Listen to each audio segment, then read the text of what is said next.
This one might be quite speculative, but bear with me.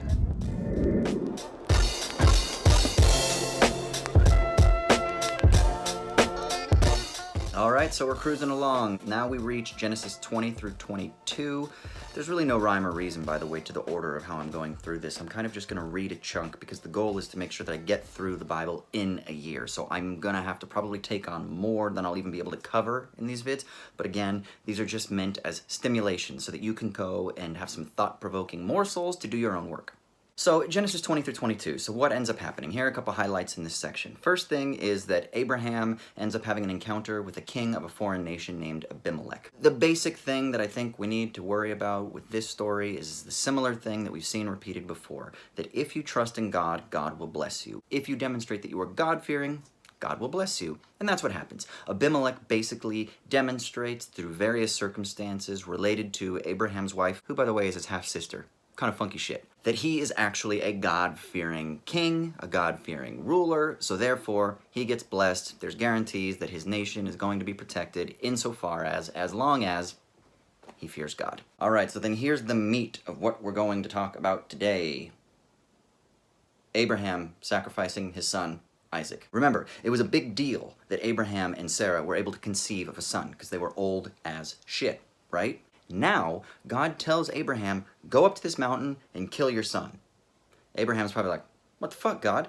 No, actually he's not. He's like, cool, I'm gonna do that. Really important to understand that there is a lot of interesting theorizing about this story. Everyone from Soren Kierkegaard to all kinds of biblical scholars within various traditions, whether they be the Orthodox, the heterodox, whatever, and then also atheists love to point to this passage. I actually did a debate with a guy named Onkar Ghate, who is a scholar at the Rand Institution, not the Rand Corporation, by the way. Completely different thing. But it's a think tank that's devoted to the philosophy of Ayn Rand. Now, he speaks at debates all the time, debating about the irrationality of religion. And one of the examples he uses is Abraham's purported sacrifice, or willingness to sacrifice his son, Isaac. And he says, see, that shows you that religion is just simply, purely irrational. Because God would demand something so stupid for you to sacrifice your son, which is totally ridiculous, not based on rationality, scientific evidence, not kind, not humanistic, etc., etc., etc., etc., right?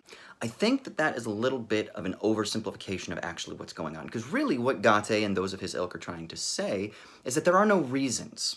That this is against reason. And that if you actually express good reason, common sense, good sense, then you would never do something so stupid. Therefore, we need to have frames of thinking, frames of thought, regimes of knowledge that would never lead to such stupid type of irrational thinking. Yes? Therefore, let's get rid of all mystifying, superstitious, bullshit, religious logics, because those things are just going to lead us down irrational paths. We're going to worship sun gods and dance for the rain and try to, like, I don't know, kill our kids and whatever else. Just ridiculous shit. But here's where I think the rationalists, here's where I think empirics, here's where I think those obsessed with the logics of quantification miss out on something crucial that we can learn from the Abraham story. And that is that sometimes, matter of fact, I'm going to say all the time, there is a push and a pull, a battle between that which we know, which is formed by our systems of knowledge, our regimes of cognition,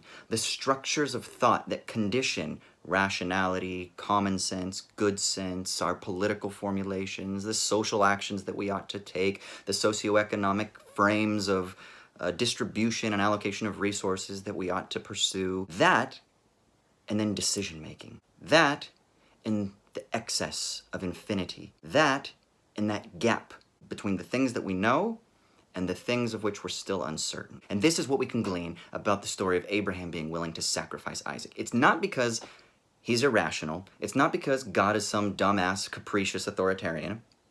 Although there might be some senses in which God is capricious. But we can talk about that in another context. But it's more about what it means to exhibit faith. Or even more or less, let's say, charged with religious connotation, what does it mean to make decisions in a world that is actually beyond us, that is excessive, that is infinitely excessive? So now let's think again about the fall and that relationship, that tension between desire, where we are being pulled between the satisfactions of our desires, the fulfillments of our wants, etc., the longings, the expectations, the hopes, and then our abilities to be able to actually fulfill them. As we stand in that gap between that tension of those two, we are torn between the finitude that manifests in what we are as these embodied creatures and the infinitude of our hopes and our desires and the things that our minds are able to contemplate. Maybe those elements of transcendence that exceed those material restraints. It is that gap that we are between finitude and infinitude that I think is what's most crucially interesting about the story of Abraham and Isaac, and that I think gets to one of the foundational and crucial anxieties about the human condition per se. And that is that no matter how much data we have, no matter how sufficient we think our empirics are, and how much evidence we have to support a regime of knowledge that we are going to express and articulate and proliferate, whether it's in economics or relationships, or whether it's in the tech sector, or whether it's in politics, whatever it might be, no matter what we have as data that we can accumulate, there's still always going to be an infinite gap. Now, there's something called the God of the Gaps theory. And the God of the Gaps theory is basically a theory that which is the remainder, that which is still yet unexplained, people just throw their hands up in the air and they're like, it's God. So you used to think that lightning was thunderbolts sent by the gods, but now we know. So the scientific community, the scientific rationalities have encroached, if you will, in those domains that we previously gave to God. But now we know that that those things don't exist, so the domain of God has been like slowly diminished. But nevertheless, there's still things that are unexplained. Oh, we don't understand dark matter. That's God, as the Christians say. I don't want to think in terms of that. I don't want to think in terms of just the things that we're not yet unaware of. Those are the things we must say. But that's God's hand that's guiding everything, right? I don't want to go there. What I want to do is I kind of want to turn this inward into an existential and subjective problem. Not so much a physical thing. It's not about the mysteries of the universe, those things that are yet unexplained in the cosmos, so to speak. It's not quite that. So then what do I mean?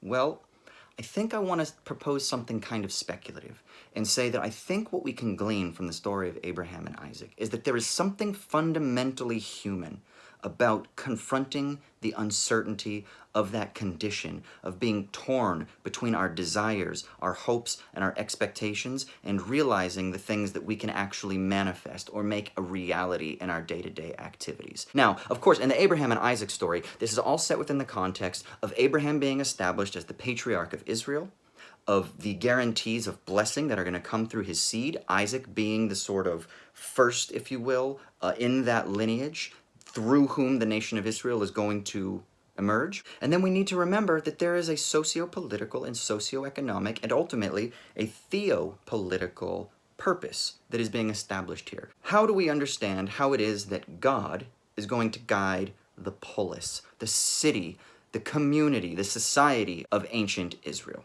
And so what that means is you get a very specific, particular political and historical and mythological context that helps explain, that expresses the meaning and the value of the Abrahamic story that would have meant something very different to ancient Israelites than I think is what it's supposed to mean for us today. So then, how do we translate something that might be out of our immediate cultural context into our cultural context? And this is where I think we can think of this story. We can view this story as being something that articulates that tension between the uncertainty, the lack of certitude, and maybe even the inability to ever truly actually achieve certitude, regardless of the algorithmic logics and the linear algebraic formulations and the pricing models and machine learning and AI that we think is going to promise us some techno-utopian future. Regardless of that, there's always that infinite gap. And that infinite gap is the thing that we must wrestle with that makes us most human. This is what Soren Kierkegaard refers to as that leap to faith. It is a leap in the infinite void. It is a leap within. I don't want to say over the gap. That would be the analytic, rational, computational version, that we can cover over all the uncertainty and we answer it through positive analytics. I want to say, let's wrestle with the negative. Or as Hegel might say, tarry with the negative.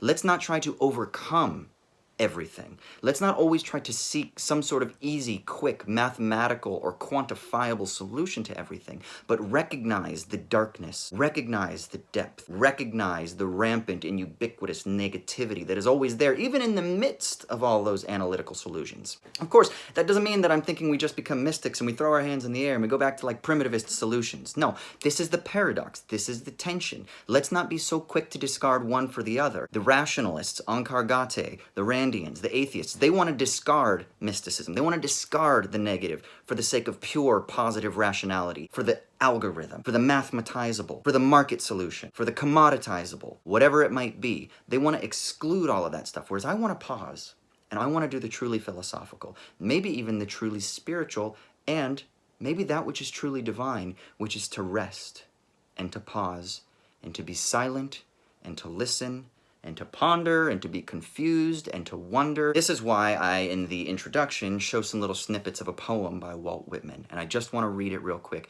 because there's something so transcendental and so interesting about his enigmatic musings in his poem, Song of Myself. I exist as I am. That is enough. If no other in the world be aware, I sit content. And if each and all be aware, I sit content. One world is aware and by far the largest to me, and that is myself, and whether I come to my own today or in 10,000 or 10 million years, I can cheerfully take it now, or with equal cheerfulness I can wait. My foothold is tenoned and mortised in granite. I laugh at what you call dissolution, and I know the amplitude of time. I am a poet of the body, and I am a poet of the soul. While this doesn't directly relate to the story, I think there's something interesting in this idea that he's refusing this description of time as time being this thing that disrupts and that dissolves. That's why he's against dissolution, and he laughs with derision, right?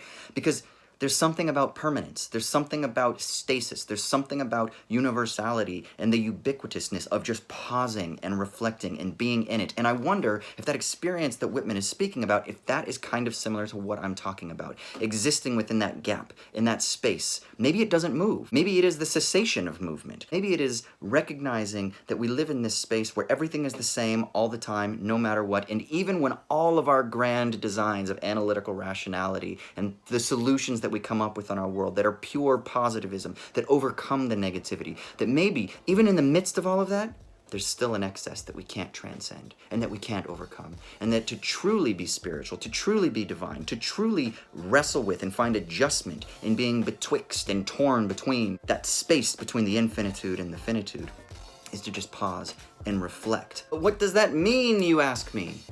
Well, maybe that question is the wrong question. Maybe we shouldn't be so concerned about trying to know what it means. Maybe there's still some room for doubt. You know I love you. I'll see you soon.